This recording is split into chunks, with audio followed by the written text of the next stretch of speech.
Waiting is not a popular pastime. Whether it's waiting to graduate, to get married, to get the doctor's diagnosis, or waiting on God. And that's Cheryl Martin's topic today on Excellent Living, as she concludes this important teaching on how to make the most of our waiting time. I believe it's important, first of all, to have the proper perspective. What do I mean by that? See God in the waiting. It's important to see this season from God's point of view. See, in other words, God doesn't waste anything. His timing is always perfect. Then it's important to review what we know about God. What is it that I know about God? I know that God is sovereign. I know that all of His ways are perfect. All of His ways are just. I must remember in my waiting time that God never makes a mistake. And so what may have happened to me may have caught me by surprise, but it didn't catch God by surprise. That is the perspective I must have when I'm waiting on God. I've also found that waiting can serve the purpose of purifying my motives and my desires. Waiting reveals, number 3, whether we're really trusting God or not. It's easy for me to stand up in church and give a wonderful testimony when life is going well, and I prayed today and God answered my prayer the next day. But can I still trust God when I've been praying for an unsaved loved one for 5 years, 10 years, 20 years? Is God still good? Is God still a way maker? What is your response when God does not answer when you want Him to answer and how you want Him to answer? How can we be fruitful in what appears to be a dry season? I believe it's important to have certain postures, proper postures. And the first posture in what appears to be our dry season is the posture of being on our knees and praying. And praying a lot. It is okay when I pray to tell God exactly how I feel. It is okay to say to God, I'm disappointed. It's okay to say to God, I thought this relationship was going to work out. I thought he was my good thing, but he didn't get the message. It's okay to say that. Lord, I reared my children in the fear and admonition of God. I committed them to you as a child, and they are determined to go another way, so it appears. It's okay to be totally honest with God. But then we place all of our expectations on Him. Once we've gotten it all out, then we say, Lord, you do what is best. Whatever will bring you glory, do that.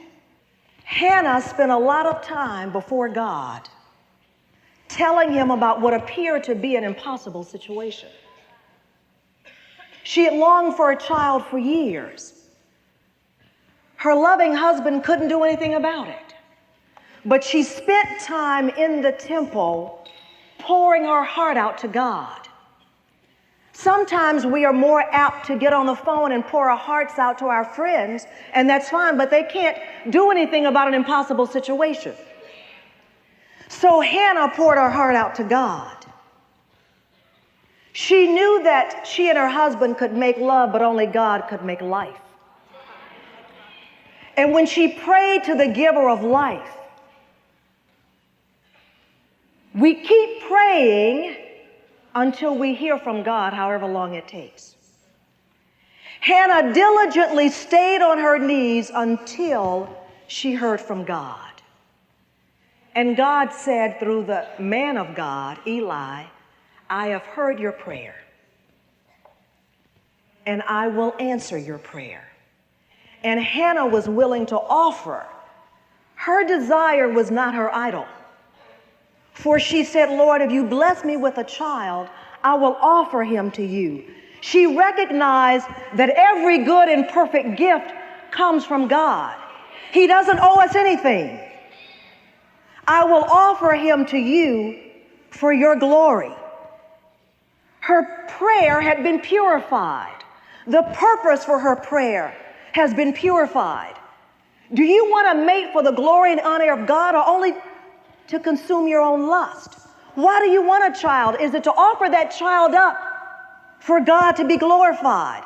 Do you want that promotion so you can show the world what a Christian in that position looks like? Or do you want that promotion simply because you think you deserve it? If so, wrong answer. Everything that we do, the purpose Jesus Christ created us is for his glory, and that alone. The second posture, patience. Be patient, and then accept his answer. Psalm 37:7 says, be still before the Lord and wait patiently for him. Psalm 41 says, I waited patiently for the Lord. I don't know about you, but I get in trouble every time I get impatient. And I decide to put my little sticky fingers in it because I am tired of waiting on God. That's what I love about the Bible. It shows the good, the bad, and the ugly because Abraham and Sarah decided to put their fingers in it. Maybe what he said was, maybe what he really meant was, he knows how old I am and what we're capable of doing. What he probably meant, so they came up with their own idea about the promised child. But while we're waiting, we need to remember God does not need our help to bring about his promises. The Lord reminded me of that one day. He said, Cheryl, whether you realize it or not, you were not around when I created the universe. I didn't have to consult you. I wrapped it up in a few days and I didn't have to go back and make any corrections. So I do think I can control your life. He doesn't need our help. When we understand that, we're able to stand on his promises, and single ladies will know, Christian single women that is, that if we're waiting on God, that we would never have to sleep with a man in order to get the man that God has for us. Now, we may get a man, but he won't be the man that God promised. You won't have to sleep with your boss to get the promotion that God has for you. In other words, we never have to compromise God's principles to get what God has for us. We have to remember that, because while we're waiting, we will start thinking and getting busy. David had many opportunities to kill Saul. He didn't do it. He trusted God enough that God would, in his own time. He said, I'm not going to touch God's anointed. God does not need my help to elevate me to the position he ordained before the foundation of the world. And that leads me to the posture of confidence that God will answer. Psalm 38:15, David said, I wait for you, O Lord, you will answer. Psalm 5:3, David said, in the morning, I lay my requests before you and wait in expectation. We serve a God who's never late, therefore I can be confident. Lord, I know you've heard my prayer. To encourage ourselves in the Lord by remembering his word.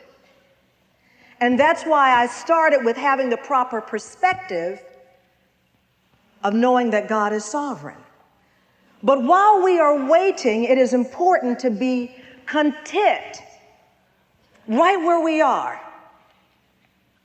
In other words, making the most of our waiting. See, a lot of times we're waiting for the big thing and we don't realize right where we are right now, we're still in the will of God. So we don't want to despise or belittle the waiting time because there's a purpose in it.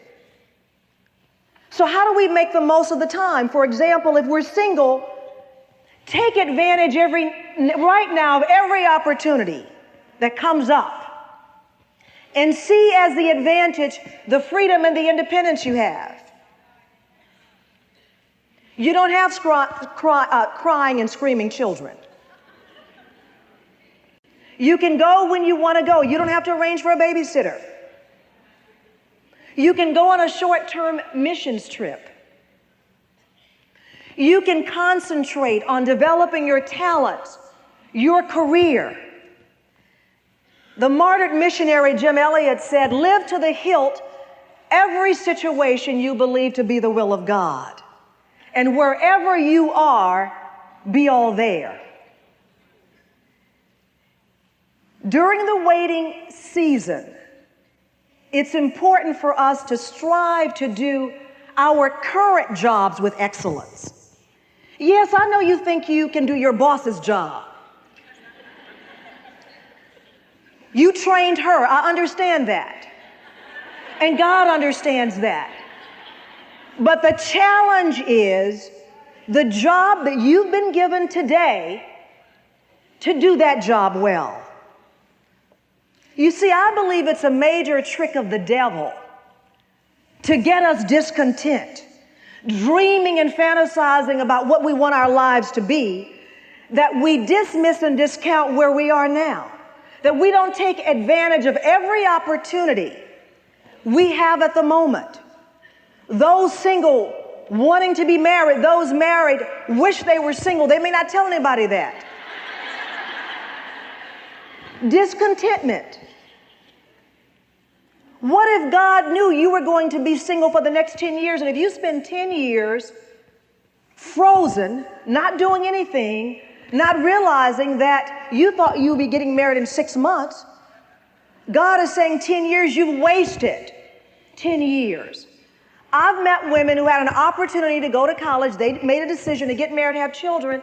Then they decided, I think I want to go to college. Now I'm thinking, well, why didn't you think of that? There's nothing wrong with doing it later. But you were so anxious. Now you're trying to go to college with 4 children and a husband. But when you had the opportunity,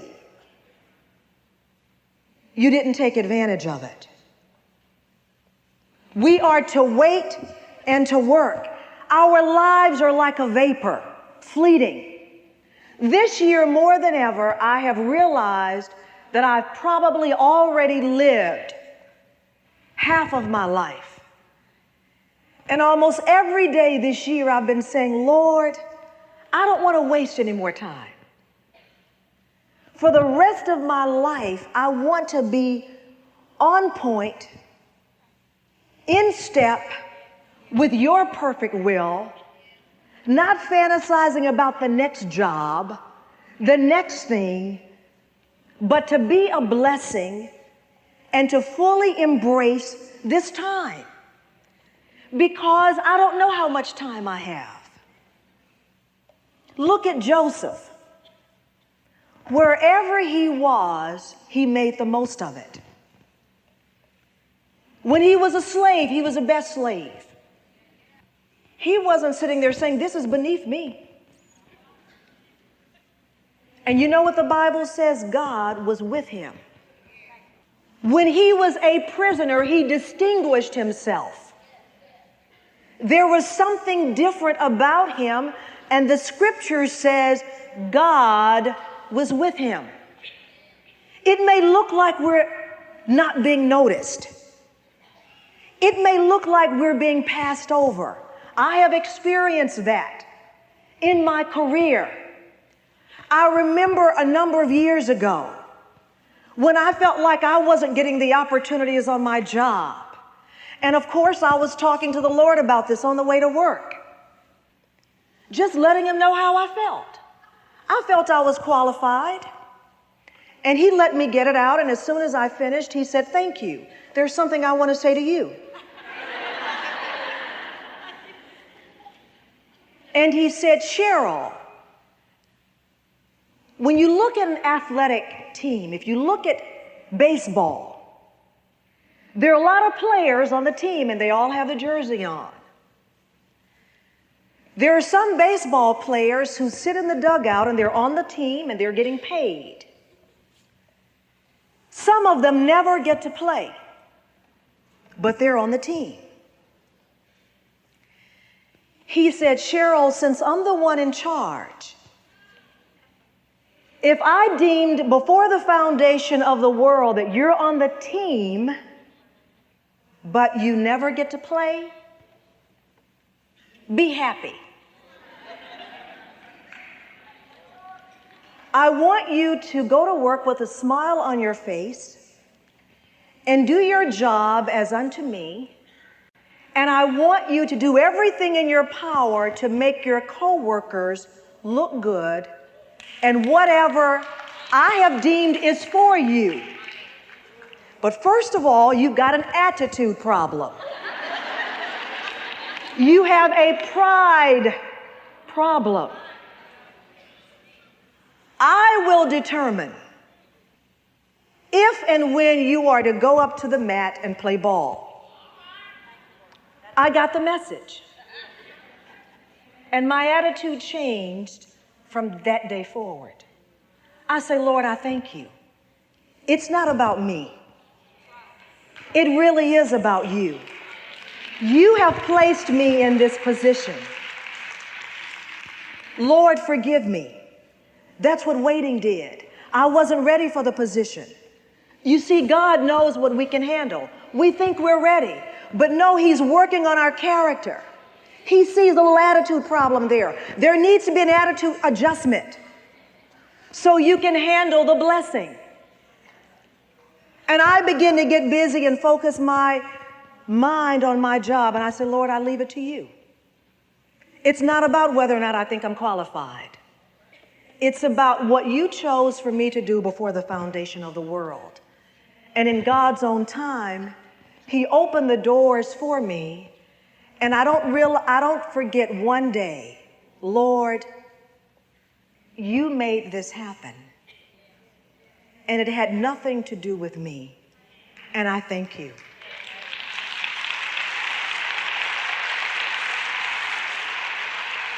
There is no sense of entitlement. Lord, you put me here for your purposes to bring glory to you, and I thank you. It's not our vision of our lives, but it's his vision. And then there must be a posture of relinquishment. Relinquishment. Accept what is given. I don't know about you, but a lot of times there is a struggle because we refuse to accept what has been given. We may not want to accept that child with a learning disability. It's difficult to accept that wayward husband that we've been walking and living the life, as 1 Peter 3:3 says, without a word, and he's still not coming to the Lord when we want him to. Accept what has been given. His ways are not our ways. neither his thoughts our thoughts. But Lord, this is not what I expected. I didn't expect my children to be so difficult. I didn't expect to be single this long. I didn't expect marriage to be so hard. See, we have one goal. His goal is Romans 8:29. See, we focus on Romans 8:28. He set me straight on this one day. Cheryl, you need to get with my program. I'm getting you ready for heaven, so whatever I have to do to mold and make you so you will be gold. You know, we sing that song, to be like Jesus. All I want is to be like him, so meek and lowly. It sounds good, doesn't it? Until he starts giving us stuff we don't want. We claim we want to be like him. But that means relinquishing our will. Jesus is never asking us to do anything that he didn't do. I think about this all the time. He left the splendor of heaven, took on the form of a child, was obedient to the person he created, and in the garden said, Lord, if it's possible, remove this cup, but only in waiting, only in prayer, only in relinquishment did he finally get to the point of saying, Lord, not my will, but thine be done. Relinquishing our dreams and visions, offering them up to God and giving him permission. Do what you want in my life. This is not what I bargained for, but you can make something beautiful out of this. You can make something beautiful out of this heartache. You can make something beautiful out of this sickness. You can make something beautiful out of this tragic death. It's not what I expected. Lord, it's not what I wanted. Lord knows it isn't. But I'll offer it to you, the God who does all things well. Yes, I wanted a perfect husband, perfect children. See, our dreams are always perfect. That's why we love to fantasize. It's always perfect. And women can go into fantasy in a moment because life is perfect. I wanted a perfect life. And I believe because I'd served God all of my life, it would be perfect. And then I found out it wasn't that way. And I had to lean on the Word of God and what I knew. Then a posture of obedience. Lord, whatever you tell me to do, I'll do it. Not until we get quiet, relinquishing our own agenda, we hear his small voice. This means if he tells us to change course in a relationship or to get out of it, we just do it. If he tells us to humble ourselves,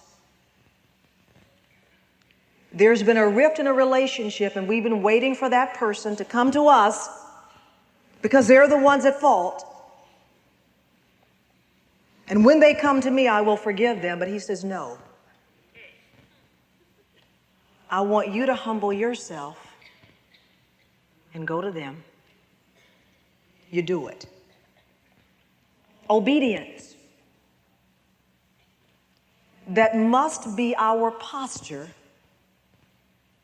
in order to receive God's choice, his blessings. Name one person in the Bible who was disobedient and continue to be disobedient and receive God's choice blessings? You can't name one.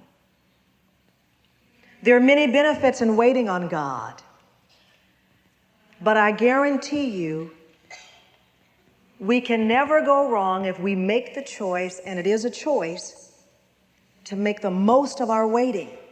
Why? Because He is refining us and preparing us in the process. Again, it's important to remember that during our waiting times, to have the proper perspective, see God in it, to reflect on His purposes, and then to maintain the right posture of being prayerful, patient, confident, content, relinquishing our agenda, and then obeying God. If we do so, I guarantee we are going to find our strength renewed, and God's purposes, not ours, will be fulfilled in our lives. You will never regret your decisions when you wait on God. You've been listening to Cheryl Martin, the host of Excellent Living. If you'd like to get a CD of this entire teaching, Waiting on God, just log on to our website, excellentliving.org. That's excellentliving.org, and click on Resources. The cost is $10. We invite you to sign up for our free quarterly online newsletter. Each article will encourage you to live your best life as God intended. You can sign up by going to excellentliving.org. I'm Doris McMillan, encouraging you to always do life God's way. That's the best way. Plan on joining us for Excellent Living next week at this same time.